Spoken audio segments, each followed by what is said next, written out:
Buenos días, sí, yo soy Roberto, cuando digo vamos a orar nuevamente para dejar que el Espíritu de Dios me guíe esta mañana para dar la palabra. Amén. Vamos a orar. Padre, gracias, Señor, por esta mañana. Nuevamente venimos ante ti humillados. Queremos, Señor Padre, venir con un corazón, Señor, dispuesto para que tú nos hables por medio de tu palabra, que fue inspirada por ti, Señor. Y que, Señor, si algo tenemos que corregir, que podamos corregirlo y podamos aceptarlo, Señor Padre, porque tú nos lo has dicho. Queremos, Señor Padre, que podamos, Señor, crecer más, Señor, madurar con lo que tú le has dado a Judas en esta carta. Y queremos, Señor Padre, al mismo de nosotros también poder madurar en nuestra fe. En nombre de Jesús. Amén. Amén. Puede abrir su Biblia conmigo al libro de Judas. Judas capítulo 1.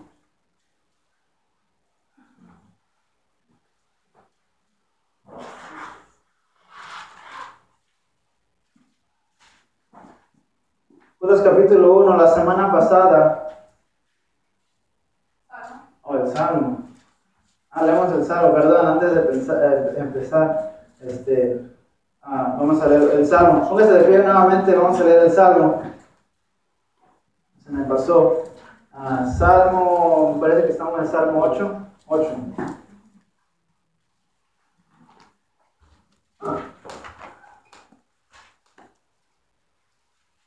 Salmo 8. Leo yo un versículo y un versículo lo leen con nuestro hermano pastor Elio. Amén. ¿Están ahí? Salmo 8. Amén. Amén. Dice así, versículo 1. Oh Jehová, Señor nuestro, cuán glorioso es tu nombre en toda la tierra. Has puesto tu gloria sobre los cielos. De la boca de los niños y de los que maman, fundaste la fortaleza a causa de tus enemigos, para hacer callar al enemigo y al vengativo. Cuando veo tus cielos, obra de tus dedos, la luna y las estrellas que tú formaste, digo, ¿qué es el hombre para que tengas de él memoria, y el hijo del hombre para que lo visites? Le has hecho poco menor que los ángeles y lo coronaste de gloria y de honra. Le hiciste señorear sobre las obras de tus manos, todo lo pusiste debajo de sus pies. Ovejas y bueyes, todo ello, y asimismo las bestias del campo. Las aves de los cielos y los peces del mar, todo cuanto pasa por los senderos del mar. Todos juntos, versículo 9. Oh Jehová, Señor nuestro, cuán grande es tu nombre en toda la tierra. Amén. Amén. Grande es el Señor, amén. Para siempre es su misericordia. Puede volver a sentarse. Ahora sí, vaya conmigo nuevamente a Judas capítulo 1. Repasábamos un repaso de la semana, no semana pasada, perdón, hace 2 semanas atrás. Miramos quién era Judas, cuál de Judas escribió la carta, cuál era el propósito y por qué nos metemos profundamente a una carta. Mirábamos que Judas, siendo medio hermano de Jesús, no pudo entender quién era realmente la persona de Jesús, lo miraba solamente como otra persona en la carne. Y como nosotros sabemos, Jesús era el Hijo de Dios, era Rey de Reyes, era el principio y el fin, y vino al mundo para un propósito, para darnos la vida eterna. Amén. Judas, viviendo con él, no podía verlo hasta después que el Señor Jesucristo murió y resucitó. Al tercer día, Dios le abrió los ojos y le dijo que él era un siervo. Por eso al principio del versículo del capítulo dice Judas, siervo de Jesucristo. Veamos también que nosotros como cristianos somos llamados a proclamar a las naciones. Nosotros somos luz porque Jesús era luz. Y nosotros igualmente. En versículo 2 decíamos que misericordia y paz y amor eran características de Dios. Amor porque Dios es amor. Miramos Juan 3:16, donde dice que porque tal manera amó Dios al mundo que ha dado su único unigénito para todos aquellos que en él crean y no se pierdan, sino que tengan vida eterna. Igualmente miramos que Dios nos da paz, una paz que no solamente es como la del mundo, sino la de Él es donde podamos realmente descansar, donde nuestra alma pueda descansar, decíamos, en una armada de promesas. Amén. Así que vamos a estar viendo hoy en el versículo 3, en el versículo 3 de Judas. Y vamos a empezar ahí, vamos a leer el versículo 3. Dice así: Amados, por la gran solicitud que tenía de escribiros acerca de nuestra común salvación, me ha sido necesario escribiros exhortándoos que contendáis ardientemente por la fe que ha sido una vez dada a los santos. Miramos también la semana pasada, tomábamos que Judas estaba sentado en su escritorio listo para escribir esta carta. Vimos que él se dejó llevar por el Espíritu Santo. Y como vemos aquí, dice que por la gran solicitud que tenía de escribirles acerca de nuestra común salvación, o sea, ya tenía algo planeado. Él iba a escribir de algo relatado a la redención de Cristo, la persona de Jesús. Podía haber escrito de la santificación, pero en vez se dejó llevarse por el Espíritu Santo, y el Espíritu Santo lo dirigió a que escribiera en vez a algo que era muy inminente, que era la apostasía. Ahora, la semana pasada vimos la definición de qué era la apostasía. La apostasía es aquel que deja la verdadera fe cristiana. En otras palabras, es aquel que sabe la verdad y la abandona. Vimos también que en unos versículos que nos advierte la Biblia de aquellos que dejan la fe, dejan la verdadera fe, y hay consecuencias para ellos. Mirábamos en Hebreos capítulo 6, mirábamos que nos decía de que es imposible para aquellos que dejan la verdadera fe volver a la salvación, y que aquellos que la abandonan es como si estuvieran volviendo nuevamente a crucificar a Cristo en la cruz. No significa que ellos no tendrán esperanza, sino que ellos tendrán que ser nuevamente renovados toda su alma, porque por su necedad ellos están abandonando la fe. También miramos en Mateo 24, donde Jesús nos habla y nos dice que al fin de tiempo vendrán falsos profetas y que engañarán a muchos, incluyendo a unos que no están fuertes en su fe, pero al terminar nos dice que aquel que persevera será salvo. Luego miramos por último en 2 de Pedro, nos decía que aquel que supo la verdad es mejor no haberla conocido, por la razón de la consecuencia que tendrá ir al eterno fuego eterno. ¿Amén? Así que la apostasía en el tiempo de Judas era como una nube pequeña en sus manos, pero ahora se ha convertido en una gran tormenta donde se ha esparcido en todo el mundo la apostasía, y vemos alrededor del mundo varias personas que han engañado a varias personas. Y quiero dejarles saber, hermanos, que la apostasía no es algo que estamos esperando, es algo que ya está aquí en estos días con nosotros. Ahora, volvamos al versículo 3 y vamos a dividir dos puntos que quiero que notemos en este versículo. Versículo 3 dice: Amados, por la gran solicitud que tenía de escribiros acerca de nuestra común salvación, me ha sido necesario escribiros exhortándoos que contendáis ardientemente por la fe que ha sido una vez dada a los santos. El primer punto, él dijo, me ha sido ¿qué? Necesario escribiros. O sea, Judas aquí vemos que él tuvo una compulsión, él tuvo una urgencia de escribir esta carta, en cuanto el Espíritu Santo le puso a él en qué escribir, él pudo ver qué problema estaba en la iglesia, qué estaba ocurriendo durante ese tiempo.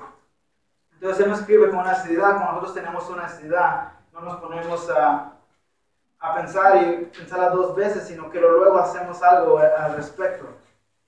Entonces Judas aquí vemos que él, teniendo la necesidad, él nos escribe con urgencia, exhortándonos que dice, más siguiente dice, que contendáis ardientemente por la fe.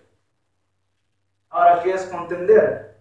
Contender es, en otras palabras, defender la fe.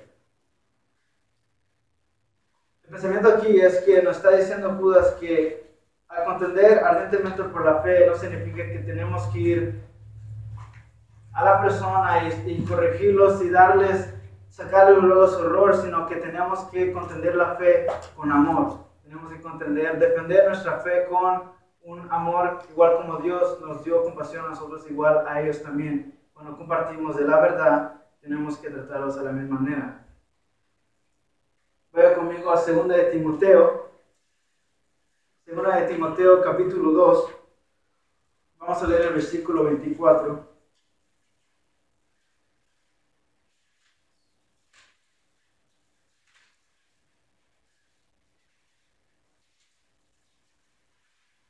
Segunda de Timoteo capítulo 2, versículo 24, amén. Versículo 24 dice así: porque el siervo del Señor no debe ser ¿qué? Contencioso, sino amable para con todos, apto para enseñar, sufrido, que con mansedumbre corrija a los que se oponen, por si quizás Dios le conceda que se arrepientan para conocer la verdad. Vemos en la primera parte, dice el siervo del Señor no debe ser contencioso. Y nosotros tenemos que tener la mansedumbre de corregirlos con una manera de traerlos a enseñarles que la verdad está en Jesús. Yo antes tenía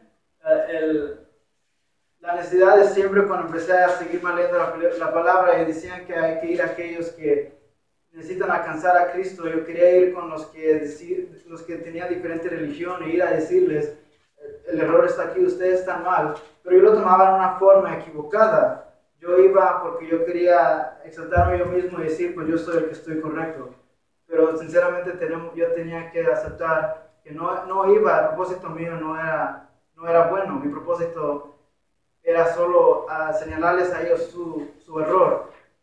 Pero aprendí que tenemos que ir y tratarlos con amor y tratar de traerlos, no ir a ponerlos abajo solo porque están en un punto donde ellos no saben. Y nosotros, dice la verdad, que nosotros estábamos ahí en un tiempo, pero Él nos alcanzó y ahora estamos y sabemos la verdad. Amén. Amén. Ahora, la fe, volvamos a Judas capítulo 1, dice aquí, más adelante, dice que contendáis ardientemente por la fe. Ahora, ¿de qué fe está hablando? Vemos que con los apóstoles en Hechos, ellos cuando estaban en el tiempo de Pentecostés, ellos, después que recibieron el Espíritu Santo, ellos estuvieron tomando en fuerte lo que era la palabra de Dios. Vaya conmigo a Hechos, capítulo 2. Vamos a ver el versículo 41. Y vamos a ver qué Judas nos dice en qué fe, la fe que fue dada a los santos. Hechos capítulo 2.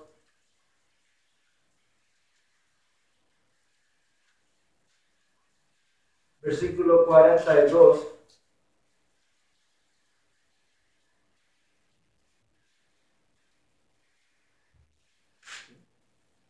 Hechos 2, capítulo 42, y dice: y perseveraban en la doctrina de los apóstoles, en la comunión unos con otros, en el partimiento del pan y en las oraciones. Ahora, antes de esto, Pedro acaba de dar su primer discurso donde más de 300 personas se habían convertido. Antes de eso, como había dicho, él y otros apóstoles estaban en el día de Pentecostés, donde dice, donde estaban todos unánimes juntos, y de repente se oyó del cielo un estruendo recio que soplaba, el cual llenó toda la casa, y fueron todos llenos del Espíritu Santo. Entonces, después de recibir el Espíritu Santo y después de que Pedro da su discurso y vienen todos ellos a la salvación, eso es lo que hacen después de esto, dice, y perseveraban en la doctrina de los apóstoles. Esto es lo que habla Judas de la fe que fue dada a los santos. Es la doctrina de los apóstoles. Ahora, ¿qué es la doctrina de los apóstoles? Los apóstoles, ¿con quién caminaban? ¿Con quién andaban? Con Jesús. Oían a Jesús, miraban qué hacía Jesús. Ellos adoptaron esa doctrina y viven. Esa era la doctrina que habla Judas de la fe. Segunda de Juan 1:9, vaya conmigo ahí. Nos dice por qué es necesario tener a Jesús, la doctrina de Jesús, un fundamento en nuestra vida. Vayamos a segunda de Juan 1:9.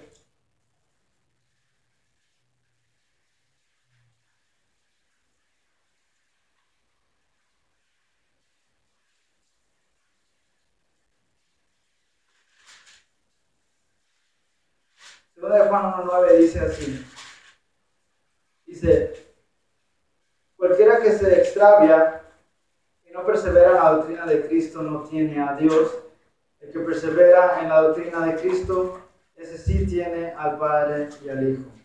Entonces vemos que nos está diciendo aquí Juan que la doctrina de Jesús, o sea, la fe, es el fundamento, es el crecimiento y la madurez del cristiano. Ahora usted se puede preguntar, pues ¿cómo sé, Roberto, que tengo el Espíritu Santo? Y punto número 1, sencillo, el momento que usted recibe a Cristo, usted recibe el Espíritu Santo en ese momento. Vaya conmigo a Primera de Corintios 12:13.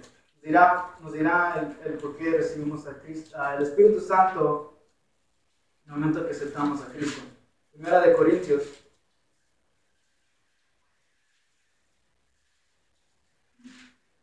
12:13. Voy a andar brincando un poquito en los versículos. Vamos a ir hasta Primera de Corintios 12, versículo 13. Amén. Dice, versículo 13. Dice, porque por un solo espíritu fuimos todos bautizados en un cuerpo, sean judíos o griegos, sean esclavos o libres, y a todos se nos dio a beber de un mismo espíritu. Ahora Pablo aquí nos está diciendo no de un bautismo de agua, sino que es una señal external de la unión del creyente que tenemos con Cristo y su resurrección. Ahora punto número 2, una persona que no tiene al Espíritu, él o ella no pertenece a Cristo. Vaya conmigo a Romanos 8:9.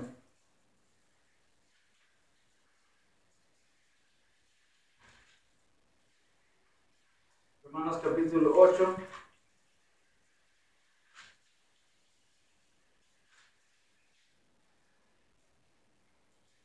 Versículo 9. Dice así, mas vosotros no vivís según la carne, sino según el Espíritu, si es que el Espíritu de Dios mora en vosotros. Y si alguno no tiene al Espíritu de Cristo, no es de él. En otras palabras, nosotros como ya somos salvos, nosotros ya no vivimos por la carne, sino vivimos por el Espíritu. Amén. Número 3, ¿cómo sabe usted que tiene al Espíritu Santo? Pues el Espíritu Santo es el sello de la salvación por aquellos que creen. Si usted ya ha creído y aceptó a Cristo, tiene la salvación, usted ya está sellado con el Espíritu Santo. Amén. Vaya conmigo a Efesios 1:13. Libro de Efesios capítulo 1.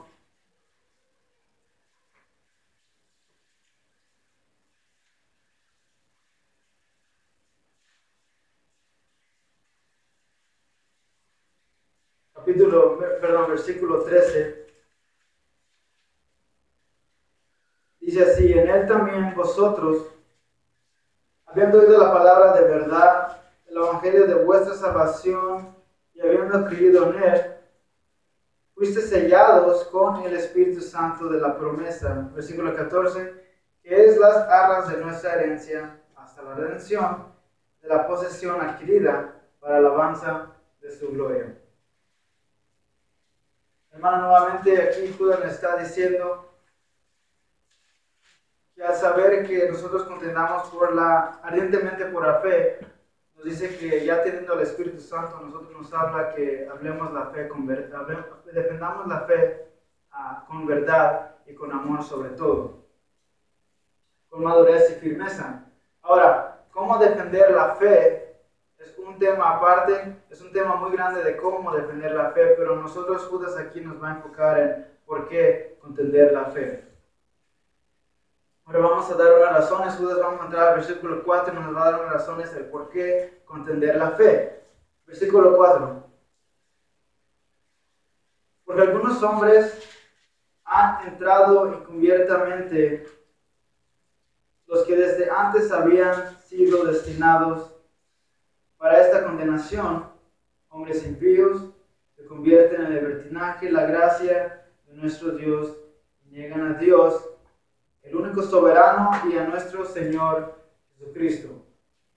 Cuando leo este versículo me pongo a pensar en líderes que han estado en el Evangelio por tanto tiempo, que han usado el Evangelio para enseñar, han vivido el Evangelio y sobre todo han tomado bastante tiempo en el Evangelio para crecer y madurar en su fe y se conviertan, como dice aquí el versículo 4, en hombres impíos, convierten en libertinaje la gracia de nuestro Dios. El mes pasado estaba en una clase y me sorprendió a mí también porque yo no miraba a este líder, un gran líder que oía sus predicaciones y miraba videos de él. Y él tiene bastantes libros también, pero mencionaron que este líder estaba dando falso testigo. Esto comenzó al final de noviembre al final del 2014. Y tiene por nombre John MacArthur. No sé si muchos lo conocen. John MacArthur, en una encuesta pública le preguntaron que si aceptar la marca de la bestia puede ser todavía uno salvo, y él dijo que sí. Él dijo que uno puede aceptar la marca de la bestia, puede adorar su imagen, puede adorar al anticristo y aún ser salvo. Y sabemos que eso no es bíblico. Ahora, no me malinterpreten, no quiero que después del servicio vayan y agarran todos los libros y los quemen y hagan fogata. Lo que quiero dar a entender es que líderes como ellos, que como dice aquí en el versículo 4, hombres que entraron encubiertamente, hay en estos días, y líderes como ellos que llevan bastante tiempo, no lleguen a caer y ser falsos testigos en estos días. Ahora, yo me preguntaba al decir esto, pues, yo quiero saber cómo puedo saber si estoy siendo engañado, si la persona que habla o dice está diciendo la verdad. Y quiero darle 3 puntos aquí. El primero es, nosotros tenemos la palabra de Dios. Es inspirada por Dios, como decíamos. Y con esto sabemos si el que habla o el que predica está diciendo la verdad. Y como ejemplo de que decía John MacArthur y otros líderes, puede ser cualquier otro líder, puede ser hasta yo. Usted tiene que, después de haber oído, usted puede ir regreso a su casa y leer nuevamente lo que yo dije y ver si lo que dije era verdad. Pero no estoy puntando dedo a John MacArthur, solo estoy diciendo un ejemplo de cómo él y sea otros líderes tenemos que nosotros mirar y saber cómo examinarlos y ver si ellos están diciendo la verdad. Vaya conmigo a 2 de Corintios 11,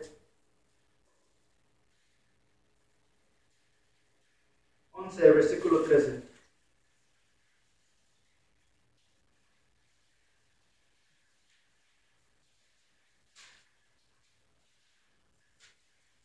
Segunda de Corintios, capítulo 11.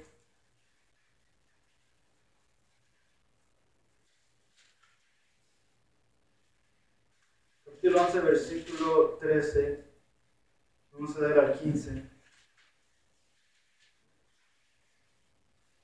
Amén, y dice así: porque estos son falsos apóstoles, obreros fraudulentos que se disfrazan como apóstoles de Cristo. Versículo 14, y no es maravilla, porque el mismo Satanás se disfraza como ángel de luz. Versículo 15, así que no es extraño si también sus ministros se disfrazan como ministros de justicia, cuyo fin será conforme a sus obras. Bueno, volviendo a Judas, dice en Judas, dice en el versículo 4, dice, porque los que desde antes habían sido destinados para esta condenación.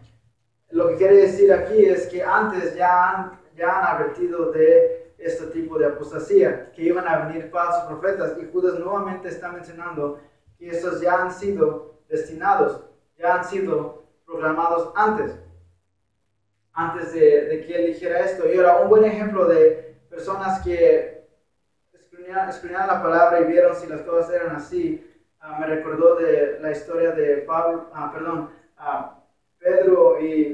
y Silas en Berea, donde ellos entraron al concilio, a la sinagoga, y después de salir ellos escudriñaron la palabra y leyeron y a ver si las cosas eran así. Vaya conmigo a Hechos 17.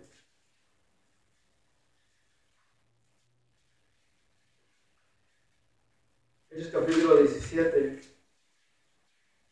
Vamos a empezar en el versículo 10. Solo vamos a leer un par de versículos. Capítulo 17 de Hechos.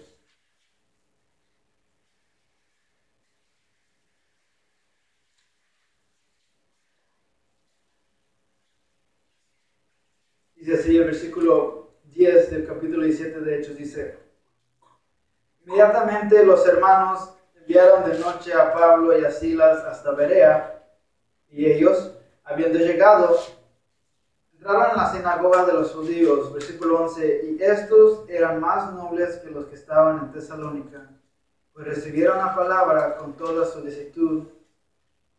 ¿Qué hicieron? Escudriñando cada día las escrituras para ver si estas cosas eran así.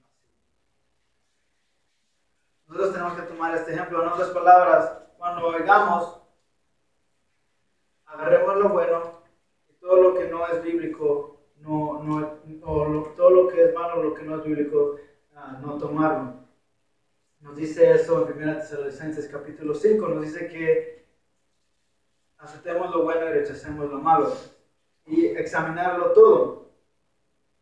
Ahora, punto 2, para ver si la persona que está dando está realmente viviendo una vida, usted tiene que ver a esa persona y a la misma vez ver si esa persona está viviendo una vida agradable ante Dios. Es importante siempre evaluar a la persona que está dando el mensaje, porque uno no puede vivir doble vida. Si esa persona está viviendo en pecado, esa persona es más adecuada que no va a dar el mensaje adecuado cuando predica y habla enfrente. Me recuerdo una historia que leí en un libro una vez de una pareja que iba a una iglesia y a ellos le encantaba el predicador era fascinante, cada vez daba un mensaje tremendo, pero ellos aceptaban, iban y sabían que el pastor estaba en adulterio y ellos lo aceptaban, y ellos iban y continuaban diciendo que el pastor era un gran predicador, cuando el pastor abiertamente estaba en adulterio. Y eso es incorrecto.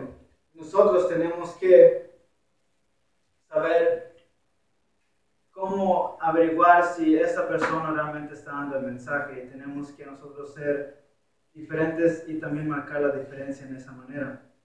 Ahora, un líder puede ser un interesante maestro de la Biblia, pero si su vida está en pecado, él tiene que regresar al arrepentimiento. Igual como John MacArthur, había un hermano que lo confrontó y le dijo que es mejor que se arrepienta, porque nosotros, como quien sea que predique o dé la palabra, va a dar cuentas un día en frente del Señor de lo que enseñó, y él va a dar cuentas de cada palabra que fue dicha, y va a tener que arrepentirse. Es mejor que se arrepienta antes que se llegue. Así que, hermanos, condenamos ardientemente por la fe. Si usted es salvo, usted ya recibió el Espíritu Santo, usted está apuesto a contender por la fe. Cada vez que contendamos por la fe, hay que recordarnos, como dice Judas aquí, que lo hagamos con amor, lo hagamos con firmeza y a la misma vez una madurez, que podamos entender y tener ese amor que Jesús tuvo y la misericordia, que por su gracia esa persona pueda venir al arrepentimiento. Amén. Vamos a ver. Padre, gracias, Señor, por tu palabra. Gracias, Señor, Padre, por tu fidelidad, por usar